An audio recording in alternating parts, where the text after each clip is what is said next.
Well, hello again. This is my third video today. Holy crap. I got shit to say.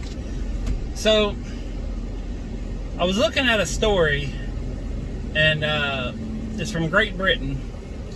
And they have an organization over there called the Stop Oil Group. And they're the ones that, if you've heard about it, they're the ones that are gluing their hands to the road. And, you know, a couple of them over here do the same thing. They'll put their hand in a PVC tube and chain it together, where you have to cut everything apart to break them up, and they block roads and everything. It's also the same as the Palestine group. They're all paid for agitators. But it's interesting because there's some new stories coming out that over in Europe that, you know, they have finally figured out, the Stop Oil crowd has figured out things that I've known for a while, is that the electric cars pollute the earth more than just a regular gas guzzler, because, you know, all the infrastructure that's needed to make them, and the slaves and the little children mining for cobalt and nickel and lithium and all this stuff is really disruptive, you know, on the planet. Plus, you have to figure you're actually burning more gas and more coal trying to make enough electricity for all these new electric cars out here, you know, and put a big strain on the grid, which is causing everything to go up, you know. But that's regardless of the matter. So, but these Stop Oil people finally figured out that electric cars are not the answer. So they're out here slashing tires and ruining the cars over in Europe. I'm sure it's going to start happening here soon, too, you know. Plus, the electric cars, you know, they use their tires quicker. Everything seems to be worn out quicker because they're just so damn heavy. And I think I've seen one thing, or one study, that there's a certain Tesla car, I think it's the Plaid, that the tires have to be replaced every 10,000 miles.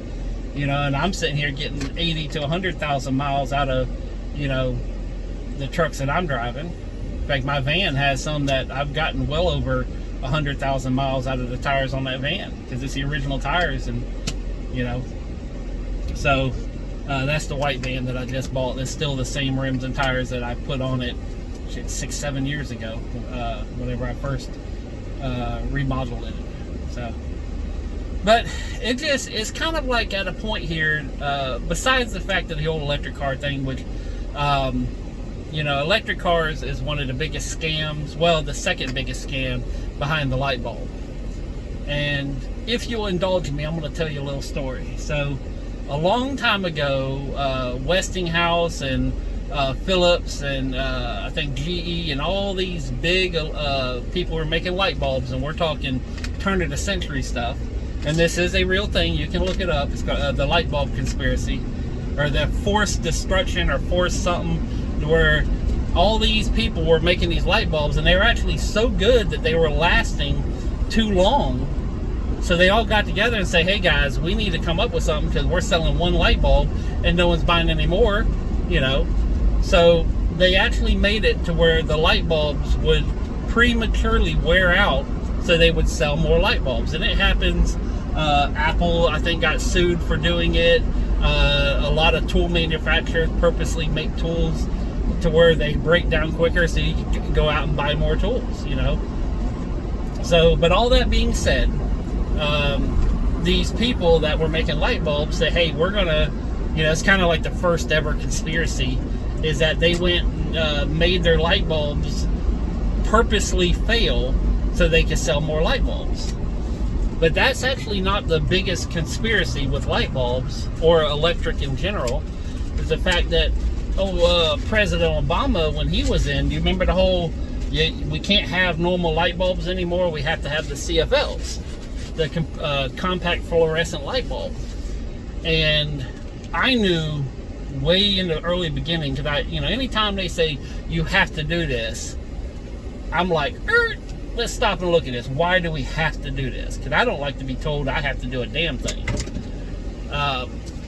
So, and I started looking at the reports, and it took about a year, you know, of him wanting to do all this stuff. And I think I even made some YouTube videos back in the day, but the CFLs, they had mercury in them, which, you know, sounds very familiar. Here it is, the savior of the planet has this very carcinogenic, very dangerous thing in here. And if you break a CFL, I think at a certain point, I don't know if it's still active right now, but it was actually on the box that you had to call a hazmat team because of mercury poison. You can look at some of the studies, but they had studies that the protective coating with the light that was emitting from it was, most of them were cracked, and they were actually causing skin cancer in laboratories. I don't know if anybody actually got skin cancer from the bulbs themselves, but there were cracks in the protective coating that was inside the little coil from the light that emitted. And they say, hey, this is, the protective coating's cracked, it's letting cancerous light come through. And this is all, and I'm not blaming Obama for this. I'm just saying he was the one that started it, and he was the one that was kind of the head. I'm sure there was a lot of people behind him that was saying, get up here and say this and we'll give you money.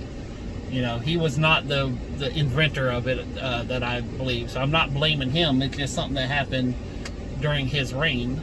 And but this is kind of like the same thing that's happening with the electric cars, is they're telling us we have to have an electric car, we have to do this, we have to get rid of these old things which worked good before. In fact, if I remember correctly, whenever I says, if we're going to do something to save the planet, let's switch over to LEDs, because LEDs are far superior to CFLs and to light bulbs. My whole entire house, I think, well, shit, it was before Obama, because but I had my whole entire house wired up for LED lights a long time ago, and that's why, oh, it's on my phone, but I just got a text message, and my electric bill for my house and my mom's old house is going to be like $110 for both houses combined. My house is $43. And my mom's house is a lot cheaper because no one's living in there now. And I turned off the water heater, turned off all the stuff that isn't being used. So I only have one LED light to light the whole entire house right now. The electric's still on. I just only use one light, so it looks like someone's living there. But yeah, it's kind of like, why is it that we have this government? And again, I'm not blaming Obama, I'm not blaming Biden, but there's a force that's making them the mouthpieces, that they say we have to do this, but yet there's a hybrid car. I'm not a fan of hybrids either, but they are a much better choice than an all electric car, because you don't have all the batteries, you don't have all the crap, and you have a gasoline backup in case something goes wrong. If the electric goes out on a hybrid, you just switch over to gas. If the gas goes out, you still have a little bit of power to get you to the next station to maybe, to fix the car. So again, one, I want to find out, who the people are making all these money, making the money from the CFLs, from the electric cars and all this kind of stuff, because there's definitely an agenda at play. And, let's forget the fact that Ford, was it Rivian, they're all losing, tanking money, just hemorrhaging money because of these electric cars. You got Toyota that came up with this new kind of engine. I think Honda just brought out a new engine that's gasoline and works so much more efficient, which we had this back in the 90s as well too. Geo, my Chevy Cavalier was getting 27 miles to the gallon back in 1992. Geo Metros were getting 50 miles to the gallon, albeit they were laughable. They were a cute car, and they have a resurgence now, but they're a joke car. They're a little 3-cylinder car, but for what was it, like $6,000-7,000, you get a car that got 50 miles to the gallon. Geo Storm was actually a good-looking car. I think they were like 10 grand at the high point. And it's a little mini sports car that was getting you 30 miles to the gallon. So the fact that we had to change all this stuff in 1996 to make cars better, which is, me personally, I think 96, because of the government takeover of the automotive industry, that's when we lost America. And it's been downhill ever since 96. So I'm going to say that was the last good year we had. That's my personal opinion. You don't have to believe me, but damn it, that's my stance in the ground. That's my line in the sand. This is what I'm doing. Bam. But yeah, this whole forced compliance crap and making us to where we have to drive electric cars, and there is a time and a place where things do get better. I don't want to say forced compliance is the worst thing in the world, because I do, well, I don't remember, but I do recall many stories that in New York, you know, the reason that all the brownstones have steps way off the ground is to get them out of the shit, the horse shit that was all over the place. Because everybody had horses back then, and the streets were literally covered in horse shit to where you were walking through crap. You know, and that's one of the reasons why everything was elevated, is get it up out of the horse shit all over the ground. And, you know, it was a true capitalist of the free market system, Henry Ford, who created a car, and they say, hey, we'll do the same thing a horse can do, except without all this shit. And next thing you know, the Ford was actually designed so the wheels would match a wagon. And that way you didn't have to create new ruts. So it made it a lot safer too. That was an interesting little thing. But yeah, it's like there was a good thing, because and the reason I bring up that is because there was a heavy taxation on anybody who rode a horse because of the shit.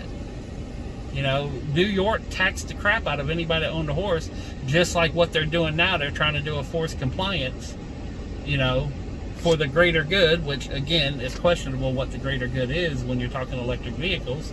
But you know, they're taxing anybody who drives on the road, and anybody who has a car. I mean, it is insanely expensive to have a car in New York. You know, and maybe in New York or a place to where you have a short commute to work, an electric car is a good idea. I'm not faulting anybody who owns one.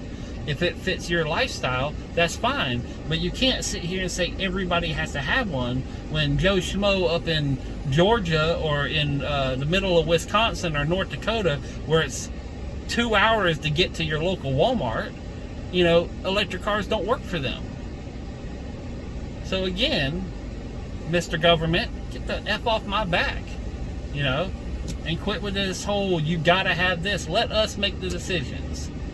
Because God knows the government has not been making smart decisions in the past 20 years that I've been involved in, you know, what the government's doing.